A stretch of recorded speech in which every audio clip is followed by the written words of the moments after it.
I think to a large extent that could be true. I honestly, as an industry, I think we've tended to copy and paste. Yeah, this is my feeling. Because you find that the products we are selling, they are all the same. So a whole lot of us may not have invested to the extent necessary in research so that we can actually analyze what the customers want, get the feedback. I think we've tended to see the company next door. This is what they are selling. It seems to be moving. Can we not just copy it, maybe tweak it here and there, also launch our own version? That has tended to be the case. So I think we've learned our lessons. We've really learned our lessons, and we've moved away from that. Us, as Liberty Life, we are investing heavily in research. We have recently set up a research unit, okay, that is constantly carrying out research. That is their core function. I mean, they just carry out research amongst the public, from companies to individuals, and we get this feedback which informs us on a number of things, product and service provision. So how do our clients, or how would they want us to service them? We need to know. You can't suppose to service them whichever way you want. You have to service them the way they want, okay? You have to then give them the products that they want, when they want it. I think it is very, very important. And this could explain one of the reasons why we've not managed to grow our penetration by any reasonable measure. I mean, we've tended to grow. In fact, we have just remained stagnant. We've not registered much growth over the years. So we are just around 1%, 1.2, 1.1. When there was a rebase of the economy, we came down to just slightly under 1. So, I mean, if you compare that to world standards, we are not where we should be. I think a country like us with the economy such as ours, honestly, life penetration should be approaching 3%. Then we would be, we would be talking about reasonable, The other thing is that, I mean, we obviously, because we have many players, that in itself can cause severe competition, and we've seen that. So we are falling over each other to try and acquire schemes, particularly on the group life side, and that has its own, repercussions, which sometimes is not what we want. I mean, we've discussed this at length within the industry, and sometimes we are our worst enemies, but eventually sense does prevail, and I think that is, where as an industry we are headed. As Liberty Life, of course, we also do sell retirement solutions. We have retirement solutions. It is one area I see very good prospects, because as more and more people are retiring, as more and more urbanization is taking place, as more we engage or modernity creeps in, people are becoming alive to the fact that they need to take care of their retirement. And you find Kenyans are now more and more aware about the need to save for their retirement. At Liberty Life, we have very good solutions for that. And one of the solutions we recently introduced is our Boresha Maisha product.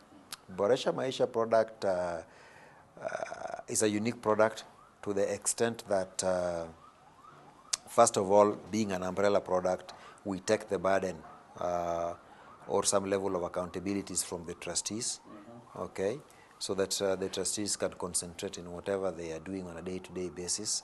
They don't have to worry about that, because there's a corporate trustee that takes care of the trustee responsibilities. Okay, that is very important. But I also find that its unique feature is the ability for a member of a scheme to be able to choose their own investments in accordance with their risk appetite. Because the risk profile of any one person in a scheme may never be the same. I mean, a scheme will consist of people from 25 all the way up to 58 or 59. just before retirement. These two people do not have the same risk appetite.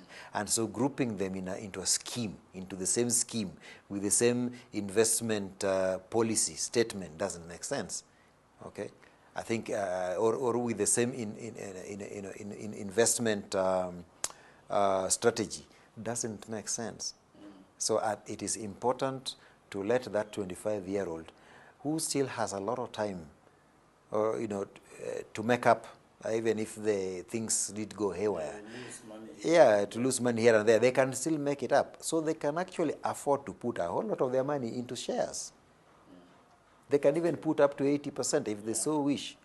But somebody who is 58 years old cannot afford to do that. They want to be more on fixed income than anything else because they are just about to retire. Somebody in the middle similarly can see how they spread around their investments. But to purport to take the entire funds of a scheme and then you decide how you are going to invest it on behalf of the members, I think is a strategy whose time has come and gone. We are seeing people becoming a lot more knowledgeable around investments or in terms of investments. I have been in this market for over 25 years working, and I can tell you there were days that very few Kenyans even knew of the stock market. Yeah, that's true. Yeah, very few Kenyans just knew you took your money into a bank, into a savings account, and that was it. Even property, how many people could afford to buy property? And things are changing. I mean, our sister company recently introduced the iREIT. Yeah. Okay, and I want to believe that we'll be seeing more and more of that because we know Kenya's appetite for real estate, but then the affordability aspect. But iREIT allows, it breaks it down into units that now is affordable to people, and people can buy that. When you look at stock market, very many Kenyans are now investing in the stock market. So for us as a player in this industry, particularly in this retirement benefits sector, what we have to do is to talk to people about financial literacy and to try and explain what is available, try to advise them what they can do. But we believe a whole lot of people right now are well disposed to understanding what is going on in the investment markets as to make their own choice with advice from us. So we are seeing the uptake of Boresha Maisha quite good. It is growing quite nicely.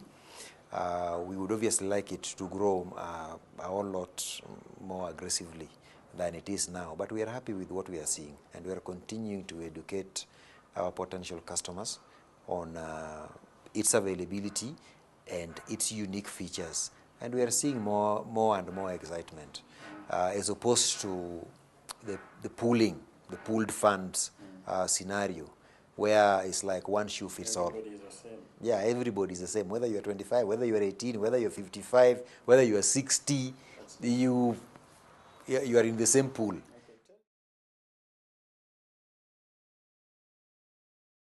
We have put a lot of money, a lot of investment in technology, and we will continue to do that.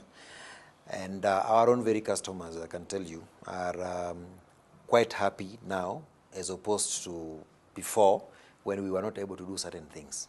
So one of the recent developments, and there are quite a number of them, I'll highlight them.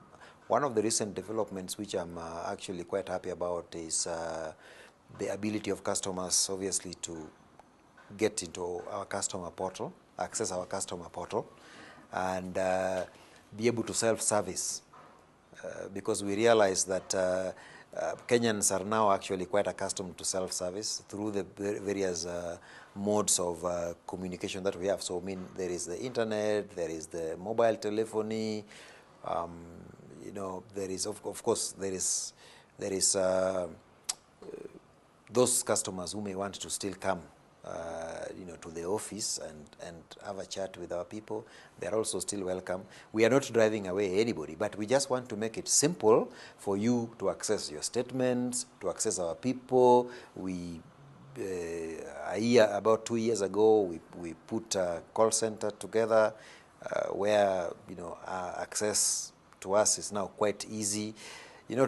1.5 years ago, we came up with our customer value proposition, which has 3 pillars, dependability, accessibility, and personalized service. And these were what our customers told us they want. We went and surveyed our customers. We told them, how would you want us to serve you? Say, look, we would want you guys to be dependable. We would want you to be accessible, and we would want you to treat us in a special way, hence the personalized service. So how do we deliver that? Technology is important. Technology is key. So that is why we had to make the customer portal possible. We had to go into digital media, and you will see that we pass messages through Facebook, we pass messages through Twitter, YouTube, LinkedIn, in all these areas, and we will continue to proliferate, that ourselves in our messages in the social media, because we also realize that so many Kenyans have taken up social media. The adoption rate for social media is quite high, and it is one of the ways we can communicate very effectively. And actually, we found that to be quite effective. So we have invested heavily, and also cheap. So we've invested heavily in that. I think one of the things, obviously, technology continues to change, and we must change with it. But in order to better our services, one of the things we've recently done is enterprise data management system. We realize that data is key going forward, and data analytics is a big thing for you to be able now to provide customers with the solutions that they want and the service that they want. So we are investing in data analytics, but not only that, in terms of our data enterprise management capability, we have recently implemented a solution called EDMS, Electronic Data Management System, where we are digitizing all our documents for a quicker turnaround time. This is already now working. We went live in April, and I can tell you the reaction from our customer is just so good. I mean, whereas previously we may have told the customer, oh, wait a couple of minutes, I pull up your file. That's no longer the case. Yeah. And secondly, it is also obviously promoting the paperless environment. As hard as it is to achieve a paperless environment, but now when I go around, in the offices within the building, you are seeing less and less paper. People don't carry files from here to there. No, less and less paper. In fact, the other thing that we are doing is what you call straight-through processing. So straight-through processing is to enable our agents to do field underwriting, and it ends there. Okay? So once you have, and they have tablets, so they do the field underwriting, they zap through the application, it comes into our system, it is underwritten. Of course, there is not much underwriting, because medical underwriting is only for policies beyond a certain face amount, let's say 5 million.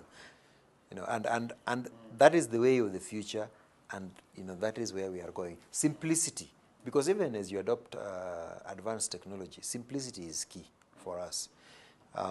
Yeah, so that is what we are doing in that respect.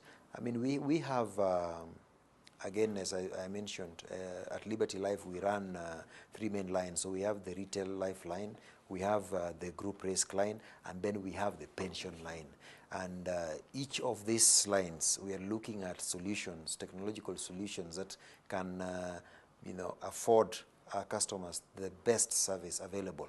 The simplest. Yes, and the simplest. So we are happy looking at how even customers can generate their own statements, all these things. So I'm actually quite excited at what I'm seeing, and we are not stopping there. We are not stopping there. So we are continuing to innovate. We have recently come up with our customer service charter. In fact, we'll be launching that shortly. We launch it first to staff internally, because we are committing to customers on certain turnaround times, which are now possible because of the technology that we have implemented. So we can commit to certain turnaround times.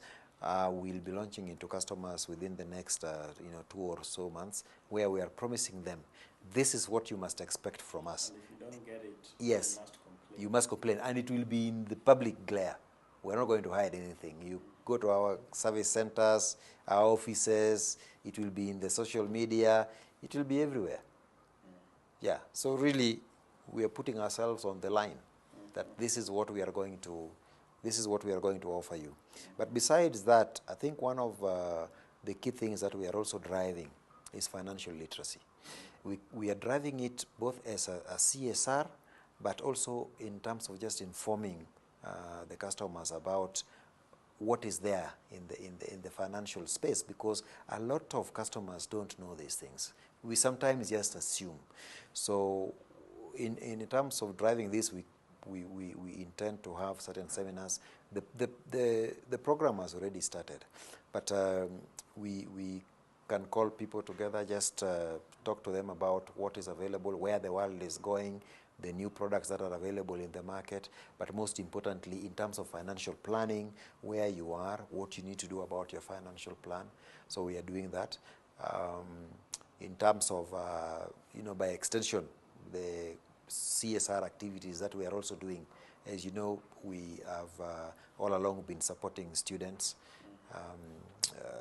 We now have about 170 students that we are supporting in one way or the other, but we are soon also going to be partnering with the universities to support the actuarial discipline, whereby, because it's normally very expensive for students to undertake those actuarial exams. They're quite expensive, so we want... Yeah, the professional exams. So we will select the best from several universities, and we support them to take those exams.